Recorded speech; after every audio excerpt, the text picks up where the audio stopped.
time for Wednesday's hour number 2 on hashtag Daily K with your host, Peter Bind. Korean dramas, movies, and even lyrics. Why is the world paying attention to Korean stories? From classics to modern masterpieces, it's time to dig deep into the charms of Korean literature. On Check It Out with Paul.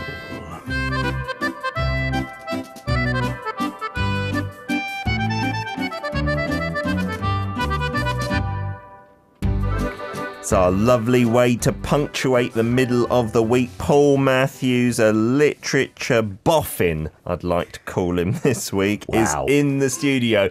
Boffin, yeah, I don't know how many of our listeners will be familiar with that word. Is that, I think it's more British English, perhaps. Can I say hello first before you insult me? No, I was going to say, like when I was little, at secondary school, we did kind of tease the boffins. Yeah. But I think as an adult, that's quite a compliment. Fine. Hello, everyone. Lovely to be here. Lovely to be insulted by Peter. Paul is an expert, is what I'm saying. Almost along the lines of maybe bookworm, I suppose. I take bookworm. All right. Have you had a good week, then? I've had a busy week. I've had a very busy week. I've been celebrating Children's Day and Parents' Day with performances, which has been a lot of fun. Okay. Getting ready to record an audio drama in Gwangju tomorrow, which I wrote. That's amazing. So it's a very big week. And I'm looking forward to next week where I might get a day off. Get a little bit of rest. That would be nice for Boffin Paul. Oh, stop it. Stop it with the Boffin. And I saw your tweets over the weekend. Yes. I don't know why, but I don't see any other tweets. I think I only follow you. Maybe I don't follow anybody else. Quite possibly. And it was interesting. You were talking about one day the audience of kids was a certain way, and the next day it was a different way. And I didn't even think about that. But it must really depend on your audience how the performance develops. That must be so tough. Like on Sunday, the first show, we had the most amazing group of 9 girls. Okay. And one boy who wasn't really interested, and that was fine. But the 9 girls were completely and utterly into it. They were having a great time participating. Second show, we had 2 criers. Oh, no. And it's not their fault. It's just they were, they're separated from their parents. Sure. They're feeling a little bit nervous and the tears come out. But it's like walking a tightrope sometimes. Yeah, wow. That must make it, I guess, kind of exciting as well as nerve-wracking for you. Yes. Because every time is different, actually. Exactly. You have to, this kind of storytelling performance that I'm doing, you have to tailor to each audience. It's a bit like stand-up comedy for kids. Is that you have to read the room and you also get heckled. Oh, fantastic. Kevin's on board with your official greeting. All hail the first Earl of Arirang, Paul Matthews. Is that a step down or a step up from Sir? Oh, I think... that's a toughie. Do you want to be an old, landed gentry aristocrat or be knighted by the Queen? That's up to you, Paul. I don't think she's fit enough to lift a sword at the moment. Oh, she's quite poorly, isn't she? She's not doing much physically. She's she's still Queen, but she's sort of taking a bit of a backseat. Today's book, we've done, I think, a version of this tale before on Check It Out, right? No, we haven't. No, we've never done Hong Gil-dong? No. Wow. How did we escape that? Because there are a lot of books to go through, Peter. This story, we've mentioned certainly on Daily K many times. Of course, yes. Because he's a legend, right? This story, and I mentioned earlier, kind of like Robin Hood, but you might beg to differ. Maybe different, maybe more fantastical. I would say he's far better than Robin Hood. Oh, wow. Robin Hood's got a bow and arrow. Hong Gil-dong has magic on his side. You think he'd beat Robin Hood in a fight, then? There's no contest. What if it was no magic? That was the rules. You can only use human abilities. Well, he was also an expert swordsman, so, Robin Hood's going to have a tough battle. Right, from a distance, maybe. Anyway, I just love Robin Hood, but Hong Gil-dong is the star today. We are. It's the story of Hong Gil-dong that was possibly written by Heo Gyun. Possibly not. We'll get to that later. Oh. Adapted, translated. It's difficult to know what exactly to call this by Minsoo Kang. Oh. Because there are various versions, and so he's taken one of them and translated it into English. It's a story filled with magic, adventure, danger, heroism, and it's far more exciting than Robin Hood. Wow, really? I didn't you grow up loving Robin Hood, going to Sherwood Forest on a school trip and stuff? I've got nothing against Kevin Costner. I loved Robin Hood as a kid, but the story of Hong Gil-dong is much more exciting, much more epic. It's a much grander tale. Wow, I'm now dying to listen to this. So we don't usually do this, bringing a book Well, we're not sure who the author is, right? Well, this is it's a little bit tricky. There's no certainty here. Okay. What we do know is that for many, many years, the original story was thought to have been written by Heo Gyun, who was a writer and politician in the 16th and 17th century. All right, a while back. Yeah. However, recent scholars have gone, actually, we don't think that's true. Oh. And that includes the author of this book, Minsoo Kang. He actually believes the origin of the story came about in the mid-1800s. Interesting. Because this was a time when people had a bit more space, a bit more peace, a bit more money, and were able to read more. Okay. Because the story of Hong Gil-dong is not some highfalutin classical piece of literature. It's made for the people. Okay. It's a story that the people enjoyed. Wow. However, I'm not an expert. I claim no inside knowledge on where this story came from. I'm more interested in the story itself. And what's really interesting, there are several versions. In fact, they found a total of 34 manuscripts. Wow. Some short, some long. The one that has been translated here is one of the oldest and the longest manuscripts, and it gives us the full story. Great. But there's a lot of history, there's a lot of interesting sort of side stories when it comes to this book itself. Okay. But you have to dig deep into it. I assume that, like many folk tales, maybe a lot of it was just passed down from generation to generation, word of mouth, and then written in different formats, perhaps. I don't know. I have to say that a certain host who comes after us, his father actually claims that they have family lineage. Oh. It's the Hong family. What? Mr. Hong. He is pretty magical, I would say, as well. Denny is nodding along in the other studio. Minsoo Kang, then, is the translator / adapter. Yeah, I find it hard to because he's not a normal translator. Okay. What he is an associate professor of history at the University of Missouri St. Louis, and he specializes in the cultural and intellectual history of Western Europe in the 18th and 19th centuries. Oh. He has not translated anything else, or at least not that's been published, as far as I know. But he's written scholarly essays, he's written novels and short stories, and he was actually born in Seoul back in 1967. His father, though, was a diplomat, and so they traveled all over the world. So he's a little bit unique. Okay. And this is a book that is both a novel, but also it's got lots of historical footnotes, it's got explanations in, and it's a really short story, considering. Okay. But if you're the sort of person who likes to know what all the references mean, or what there are certain poetic references, certain place references, there are all sorts of explanations in the footnotes. Fantastic. All right, so set the scene for our first reading then. We have Hong Gil-dong as a boy. It's the middle of the night, and he is, well, he's awake and about.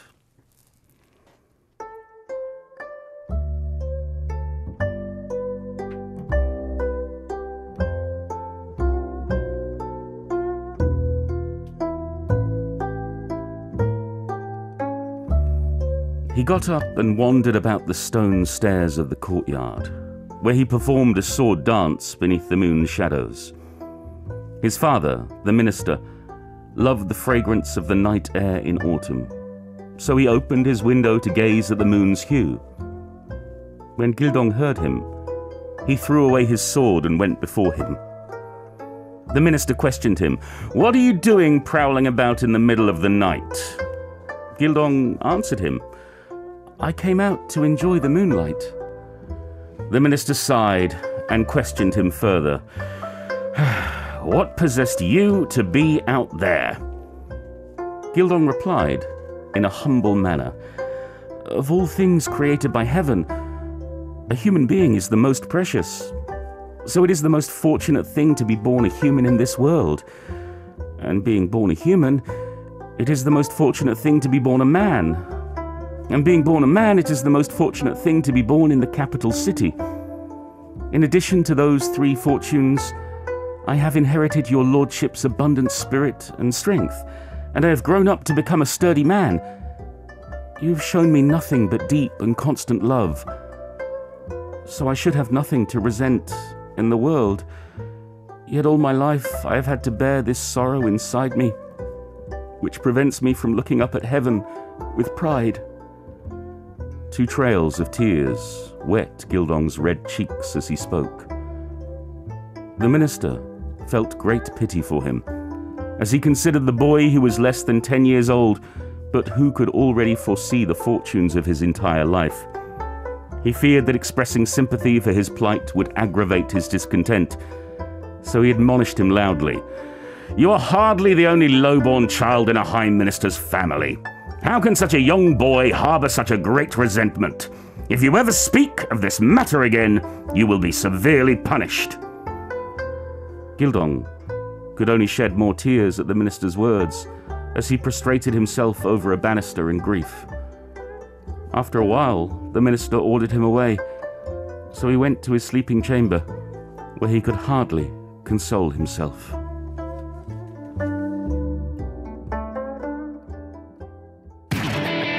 Now, all about Korea. Arirang Radio. We do have lots of messages from We our do, listeners. too many. Tropic Girl saying, "I'm curious as to what this great sorrow that prevents him from looking up to heaven is. He's less than 10 years old, deep feeling and expression for someone of this age. I'm going to tell you in just a sec, Tropic Girl, so hang on." And Siska saying, "I never read the Hong Gil-dong book, but I watched one K-drama about Hong Gil-dong in the past with Kang Ji-wan as Hong Gil-dong, and the drama is so good." Yes, Siska, there are so many different adaptations out there.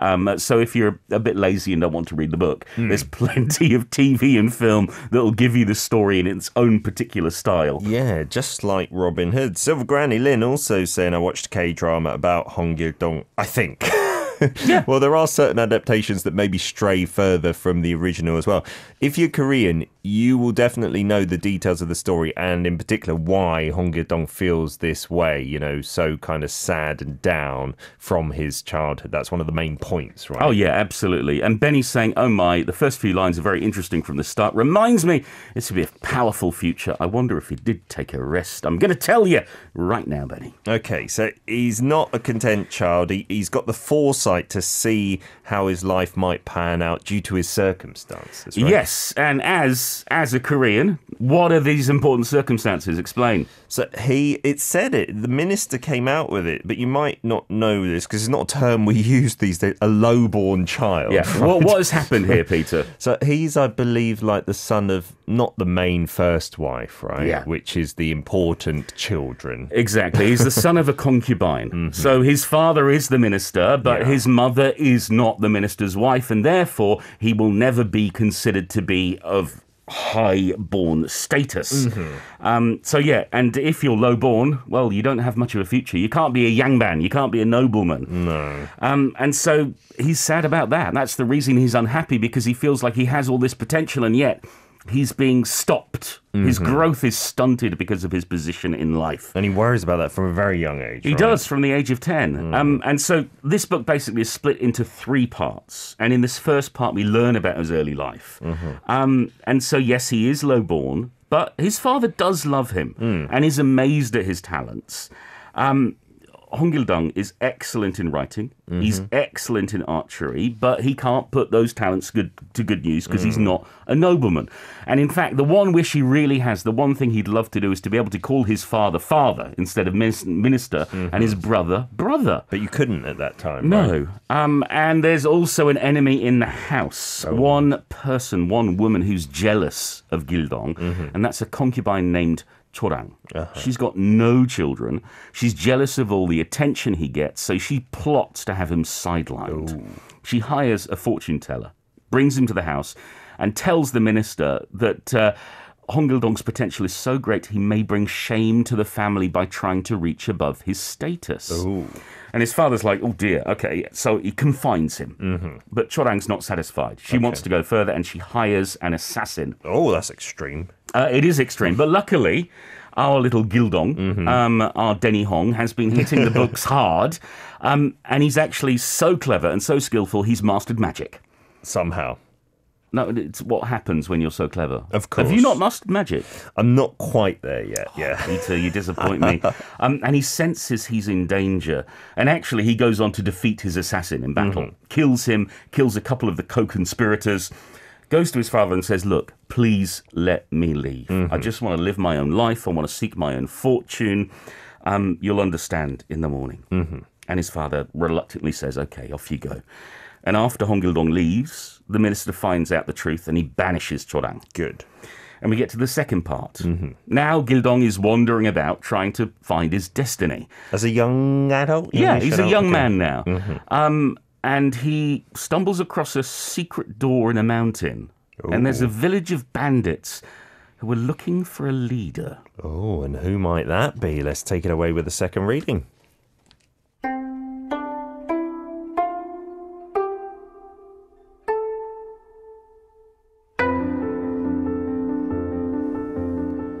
Proud men, I ask you to disregard the youthfulness of my appearance and test my qualities so that you may see that I am worthy to live among you and to share everything with you. Everyone stared at Gil-dong in silence for a while. At last, one of them spoke out. You have the appearance of a heroic personage, so I will tell you of 2 tasks that you can take on to demonstrate your worth to us. First, over there is a rock called Sobu Stone, which is a thing of 1,000 gun. If you can lift it, then we'll know your strength. Second, we want to attack Haein Temple in Hapcheon County and steal its treasures. Thousands of monks live there. A great deal of wealth could be gained, but we have not been able to come up with a good plan. If you should achieve both goals, we will make you our leader and share everything with you. Gil-dong, greatly pleased, replied, Born as a true man, I have studied the stars above and the ways of and Yang, as well as the military rules of Sonja and Oja. I have also mastered the magical powers of invisibility and metamorphosis. If I could have become the commander of 3 armies, I would surely have risen to the rank of a great general in a time of war or a high minister in a time of peace. To have my portrait hung at Gideon House and my name renowned for 1,000 years. For such is the destiny of a great man. But I was subject to a misfortune, and my fate turned out to be a harsh one, so I could not participate in the affairs of the world. I became filled with frustration all my life. Given such difficulties I have had to face, the 2 tasks you have put before me are nothing. The men were pleased by his words and spoke to him. Oh, if all that is so, we will test you as you wish. As he then walked proudly back to the bandits, they talked excitedly among themselves. That is one powerful man. None among thousands of us could lift that rock, yet today he came and threw it in the air. How can we not be pleased that heaven has helped us by sending him to us to be our leader?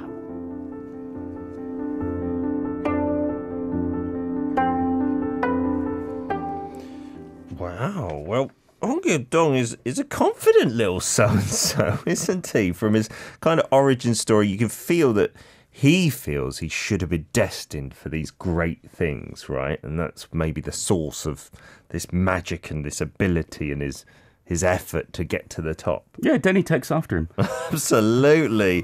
Then, though, I guess this is kind of...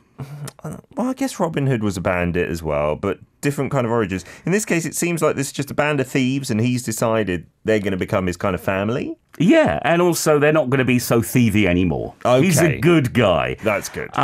So, yeah, thanks to his magic skills, he can lift the rock. He can throw it with ease. But it's going to be his wit and wisdom that allows him to hatch the perfect plan to rob the temple. Oh. And he succeeds in doing it. Takes the food and the treasures. He becomes the leader of the bandits. Mm-hmm. And yes, it's a little bit like Robin Hood, but they're very different. And he tells the bandits, from now on, you're only going to steal from corrupt officials and make sure that ordinary people are treated very well. Okay. And yes, it's a little bit like Robin Hood, except he's got magic. Okay. He's got magic, Peter. Yes. He creates 8 versions of himself from straw. Well, that's different to Robin Hood. And they spring to life. They look exactly like him. Wow. And they each take a group of bandits and head off to the high provinces where they each commit the perfect crime at the same time. Amazing. It's like Ocean's 11 in the Joseon Dynasty. Brilliant. It is absolutely brilliant. It's a fabulous story. The king hears about this, and he's like, you've got to capture this Hong. Okay. I want Hong in prison. Let's get him. And he summons Gil-dong's brother and father and demands they capture him on pain of death. Oh. And Gil-dong's brother, he publishes a plea for Gil-dong to hand himself in, and Gil-dong's like, okay, I'm going to listen to my brother. Wow. Gives himself up. In fact, all 8 of him, all the 8 versions of him give themselves up. They're all taken to see the king. And the king is just gobsmacked. Flabbergasted by all these versions. He can't believe this boffin has got away with it. Wow.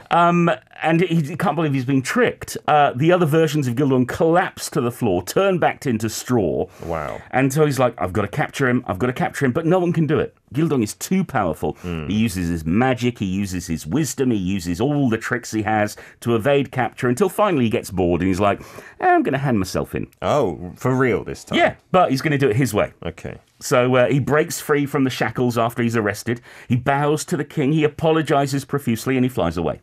So he doesn't get captured in the end again. No, but he did hand himself in. And the king is very impressed. Oh. And he's like, I have underestimated this guy. Okay. This Hong guy is absolutely brilliant. Now we come to the third part of the story. And Hong Gil-dong has decided he's going to set up his own kingdom. Wow. And he takes his bandits with him to a new land where he defeats terrible monsters, rescues a girl, falls in love, gets married, and ends up on the throne. Oh, he's the ruler. Yes, and it seems like a happy ending, except his father is on his deathbed, and they have not reconciled. Arirang. Arirang. Arirang. Arirang Radio.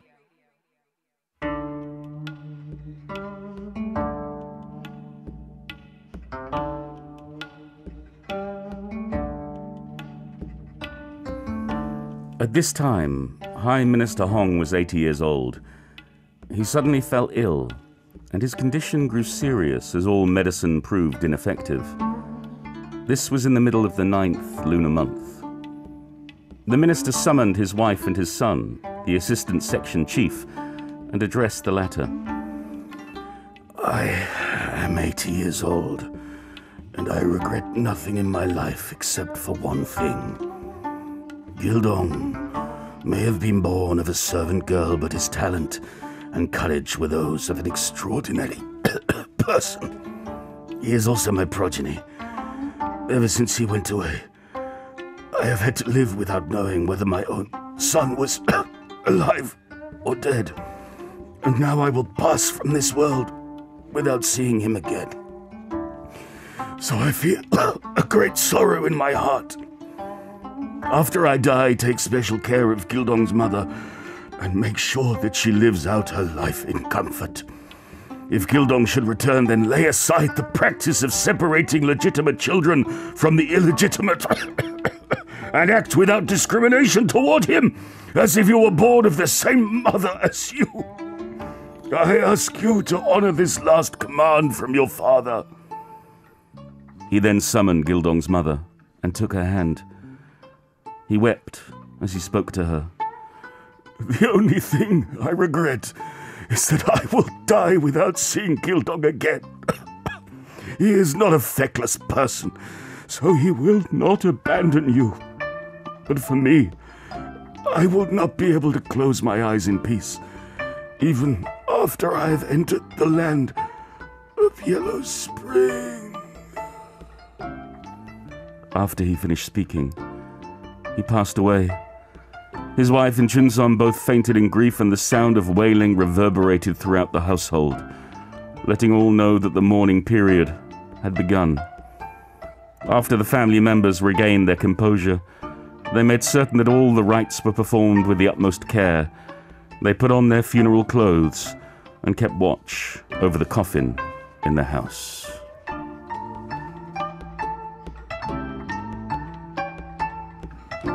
Miss Braddocker, great voice acting, I do declare. Paul, I felt like I was next to a dying jet. I felt like I should give you some CPR or something. I died. No, Died on the radio. Do you know what came into my mind suddenly? It was like Marcus Aurelius in Gladiator, like passing away and giving his last wishes to his son.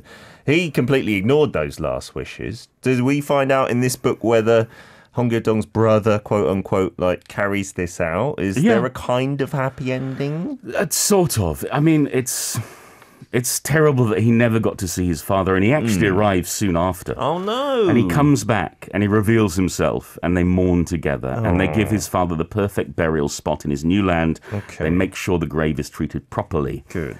And the years go by, and Hong Gil-dong is a wise and kind king. In his kingdom, right? Yes. Okay. But there's a couple more surprises. I'm not going to say anything. That's not the end of the story. I'm not going to say anything more. You got to read it. Okay. And then he had a kid, and that kid had a kid, and that kid had a kid, had a kid, had a kid, and that kid was Denny Hong. That's the end of the story, the surprise version. Lots of messages coming in, lots of you loving this tale as well as the brilliant voice acting. Ing Yin says, what wise words. To be born human and a man is such a privilege compared to being born a pig, chicken or other livestock. And I definitely choose to be born a man if I was given the choice. Certainly back in the time of Hong Gil-dong, to be born in that position was something special indeed. Tropic Girl saying... adaptations that stray and some artistic license completely changes the stories and 8 versions of himself from straw, totally unique. Yes, very unique. That needs to be another movie. I'm sure there have already been movie versions. In terms of this tale then, this one that we picked out, it is a old-fashioned tale. An old-fashioned kind of version. It is. The translation style, as you can hear, is a little bit old-fashioned because it's trying to keep to the spirit of it, but the story really shines through. Yeah. And there's all these footnotes that tell you the explanations for certain terms, certain places.